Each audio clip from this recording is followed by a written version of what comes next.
A primeira coisa que eu pensava, e que depois cheguei à conclusão que era basicamente falsa, é que a fé cristã é resultado de ignorância. É subproduto da não reflexão.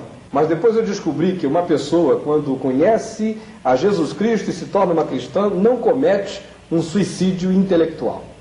A segunda ideia falsa que eu tinha, que depois descobri ser realmente um equívoco, é que a fé cristã não é histórica. Aí nós entramos numa questão mais profunda. Qual é a definição que eu tenho de história? Eu chamo história de conhecimento do passado através de testemunhos. E isso nos leva a uma segunda questão, a questão que nos traz um problema. Talvez vocês possam saber qual é o problema. Alguém aqui sabe? Se o testemunho é válido. Exato, se o testemunho é válido. Então tome a Bíblia, ela pode ser verificada? Ela faz sentido? Ela é relevante? Eu acho que sim. Isso é a sua opinião, né? Ainda bem que essa é a minha real convicção. Agora eu creio que eu posso ilustrar dando um exemplo. E esse exemplo é a partir de uma afirmação contundente.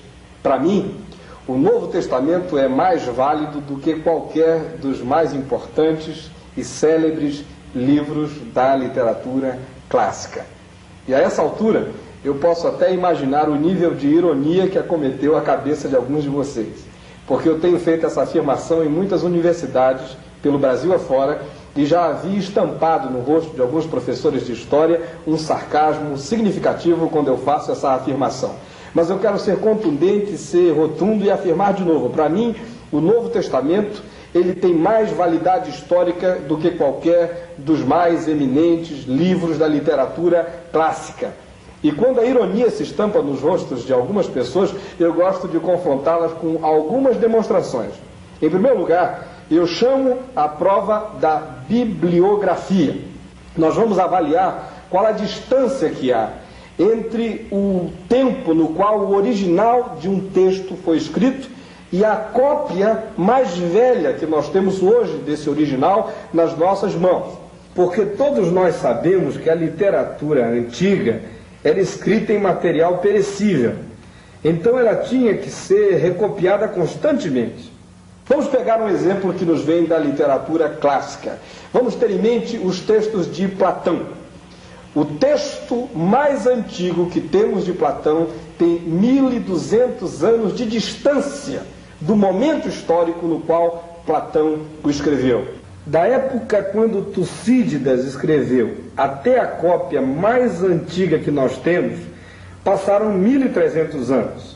A mesma coisa se pode dizer de Aristóteles. Suas poesias clássicas foram escritas 1400 anos antes da cópia mais antiga que possuímos. Agora vamos pensar um pouquinho no Novo Testamento. A evidência é quase constrangedora em contraste com outras obras. Por exemplo, temos um intervalo de apenas 100 anos com a descoberta dos papiros de John Ryland. Daí nós temos os papiros de Chester Beat, 155 anos. E 200 anos com os papiros de Wagner.